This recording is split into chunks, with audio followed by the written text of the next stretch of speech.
صلی اللہ علیہ وآلہ وسلم نے کس غزوہ میں حضرت خالد بن ولید رضی اللہ عنہ کو اللہ کی تلوار یعنی سیف اللہ کا لقب دیا تھا؟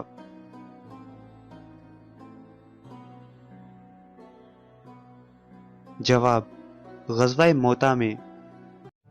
کس خلیفہ راشد نے 2 ہجرتیں کی؟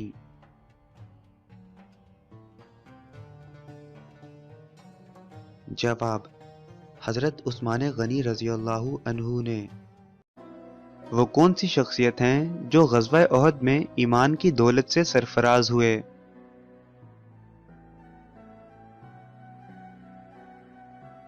جواب: حضرت امیر نم یعنی حضرت عبد الاشہل رضی اللہ عنہ۔ غزوہ کسے کہتے ہیں؟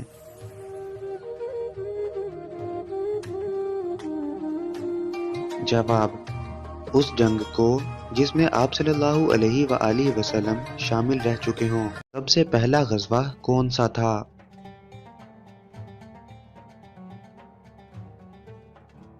جواب: غزوہ ودان۔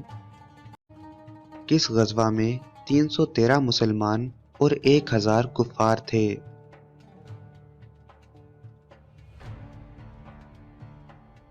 جواب: غزوہ بدر میں۔ یہ اسلام کا دوسرا غزوہ تھا۔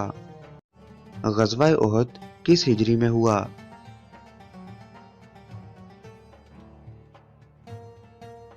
جواب: 3 ہجری میں۔ یہ اسلام کا تیسرا غزوہ تھا۔